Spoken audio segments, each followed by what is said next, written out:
Hello everyone, welcome back to our channel Yaman institute. तो आज की जो क्लास रहने वाली है वो है हमारी क्लास 11th के बिजनेस स्टडीज़ के चैप्टर नंबर 3 की। जो हमारा टॉपिक चल रहा था public, private and global enterprises. अब कह रहे हैं जो forms of organising public sector enterprises वो कौन कौन सी हैं। कह रहे पब्लिक सेक्टर एंटरप्राइजेस में कौन कौन सी आती है forms. There are 3 forms of public sector enterprises. 3 प्रकार की होती है, departmental undertaking, statutory corporations and government company. ठीक है, these organisations are discussed as follows. कह रहे हैं इनको अब हम वन बाय वन डिस्कस करेंगे। तो सबसे पहले आ गया आपका डिपार्टमेंटल अंडरटेकिंग। क्या होता है departmental undertaking? Departmental form of organisation of managing state enterprises is the oldest form of organisation. क्या डिपार्टमेंटल जो है फॉर्म ऑफ ऑर्गेनाइजेशन जो है वो सबसे पुरानी फॉर्म है ऑर्गेनाइजेशन की। In this form the enterprise work as a part of government department. इसमें एंटरप्राइजेज जो होते हैं, कंपनीज जो होती हैं, वो किसके बिहाफ पे काम करती हैं? गवर्नमेंट डिपार्टमेंट के हिसाब से। The finances are provided by the government and management is in the hands of civil servants. कह रहे हैं इसको जो फाइनेंस प्रोवाइड करता है वो गवर्नमेंट करती है और मैनेजमेंट कौन करता है? सिविल सर्वेंट्स करते हैं। The minister of the department is the ultimate incharge of the enterprise. कह रहे हैं जो इसका मिनिस्टर होगा वही उसका पूरा इंचार्ज होगा। ठीक है, इतना ही रखिए इसको। अब इसमें ना कुछ पब्लिक यूटिलिटी सर्विस है और स्ट्रेटेजिक इंडस्ट्रीज। जैसे इंडिया में कौन कौन सी होती हैं? Railways, post, telegraph, all India radio, Doordarshan are working as government. ये सब गवर्नमेंट डिपार्टमेंट्स हैं। In the same way strategic industries कौन कौन सी आती हैं? Defence and atomic power are also under government control. आपको पता ही होगा कि एटॉमिक और डिफेंस सिस्टम जो है वो हमारा किसके अंडर आता है? पावर किसके अंदर आती है? हमारी गवर्नमेंट के कंट्रोल में है। अब आगे फीचर्स क्या हैं इसके? They are operate under the overall control of central और स्टेट गवर्नमेंट डिपार्टमेंट। कह रहे हैं ये सारे के सारे किसके अंडर काम करते हैं? स्टेट और सेंट्रल डिपार्टमेंट के। They are finance from annual budgetary allocation of the government. कह रहे हैं जो गवर्नमेंट ने बजट एलोकेट किया उन्होंने दिया होता है उसी के हिसाब से पूरे साल का खर्चा इसको यहाँ से ही मिलता है। फिर कह रहे हैं आगे they are a part of the government. ये पार्ट है गवर्नमेंट की। The revenues of the undertaking are deposit in the treasury. कह रहे हैं जो भी इसका इनकम होगी, रेवेन्यू तो कोई भी इससे जो पैसा हम कमाएंगे वो कहाँ जाएगा? ट्रेजरी में। ट्रेजरी का तो खजाना सुना होगा आपने, गवर्नमेंट का खजाना होता है, मतलब जहाँ से हम आगे खर्च कर सकते हैं फ्यूचर में। The staff members of the departmental undertaking are government employees. इसके जो स्टाफ होते हैं वो गवर्नमेंट एम्प्लॉइज होते हैं और रेगुलेट कौन करते हैं? Civil servant. It does not have any administrative autonomy. कोई एडमिनिस्ट्रेटिव ऑटोनॉमी नहीं है इसकी। There is a regular political interference in the working of the department and कह रहे हैं इसमें रेगुलर पॉलिटिकल इंटरफेयर रहता ही है। ठीक है, मेरिट्स क्या क्या आ गया आपके? सबसे पहले आ गया easy formation. It is very easy to start a departmental undertaking as no registration is compulsory. इसमें कोई रजिस्ट्रेशन कंपलसरी नहीं है।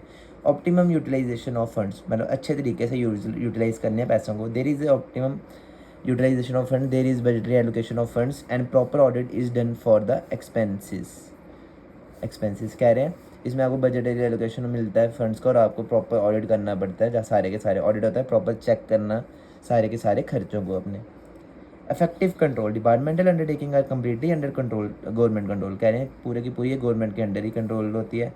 These undertaking are associate with one of the government department. ये गवर्नमेंट किसी भी गवर्नमेंट के किसी भी डिपार्टमेंट से एसोसिएट होती है। Government can regulate their work in A proper way. कह रहे गवर्नमेंट पूरे अच्छे तरीके से सारा का सारा काम देखेगी। अकाउंटेबिलिटी किसकी है? आपको बताइए these undertaking under the control of parliament और state assembly. Government is answerable to the parliament और legislature for the working of department. कह रहे हैं गवर्नमेंट इसकी अकाउंटेबल होगी। ठीक है, गवर्नमेंट के आंसर्स देने कुछ भी देने। Legislative control act as a check on this. Legislative control इसमें भूमिका निभाता है, मतलब अपना डिसीजन देता है कि चेक करे अच्छे तरीके से अंडरटेकिंग्स को। Public revenue, these undertaking are run on commercial line. ये कमर्शियल लाइन्स में होती है, मतलब कि लोगों के लिए। They earn profit like private enterprises. इनको भी प्राइवेट की तरह कमाते हैं। They provide financing to the government for initiating other social and development activity. इसी पैसे से क्या करते हैं? गवर्नमेंट को हेल्प करती है कि और एक्टिविटीज डेवलपमेंट में काम आए। The whole revenue goes to the government treasury. सारा का सारा जो इसमें रेवेन्यू होगा, इनकम होगी, वो गवर्नमेंट ट्रेजरी में and become a part of government, और ये गवर्नमेंट का फंड बन जाए। Secrecy, the working of the department undertaking can be highly secret as government can avoid disclosure of information on the plea of public interest. कह रहे हैं इसकी जो काम होता है पब्लिक डिपार्टमेंटल अंडरटेकिंग वो पूरा सीक्रेट रखा जाता है, क्योंकि गवर्नमेंट का हमेशा चाहती है कि वो कभी वो डिस्क्लोज नहीं करे अपनी इन्फॉर्मेशन किसी भी पब्लिक को। ठीक है, फिर आ गया लिमिटेशंस क्या है इसकी। गवर्नमेंट इंटरफेरेंस, देखा आपने कोई भी कंपनी होगी अगर उसमें गवर्नमेंट का इंटरफेयर होगा तो वो प्रॉपर नहीं चल सकती। लेकिन देखते हैं क्या बता रहे हैं इसमें। There is a government interference department organisation the undertaking are not given freedom to decide their own policies.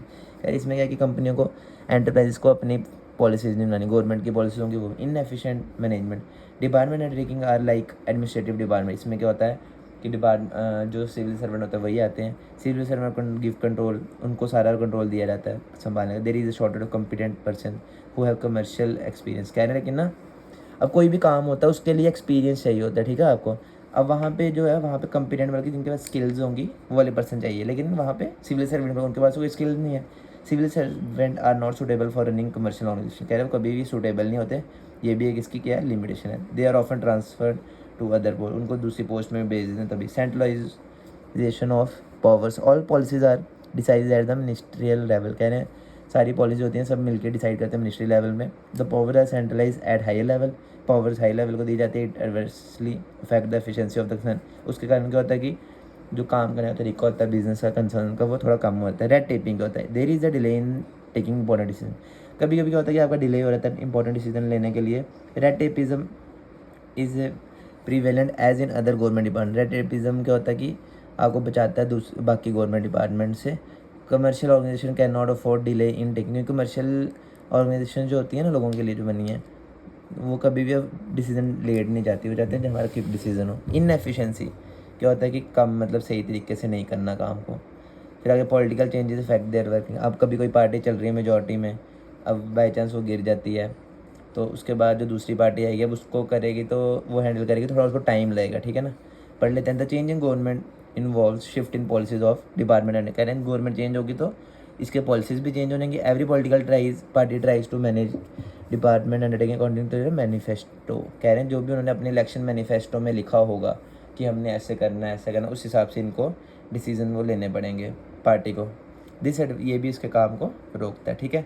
तो बस आप इतना ही रखिएगा। सूटेबिलिटी भी पढ़ लेते हैं। डिपार्टमेंट इन केसेस में होते हैं where complete government control is required for public welfare, जहाँ पे पब्लिक वेलफेयर के लिए होता है सारा का सारा काम। जहाँ पे सिक्रेसी चाहिए होती है आपको डिफेंस के लिए।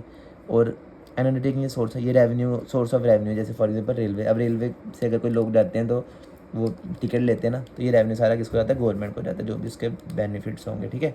तो आज की वीडियो में बस इतना ही। डिपार्टमेंट अंडरटेकिंग आपका खत्म हो गया। वो नेक्स्ट वीडियो में हम करेंगे स्टैट्यूटरी कॉर्पोरेशन, ठीक है। तो आई होप आप इस वीडियो को ज़्यादा शेयर करेंगे अपने दोस्तों के साथ।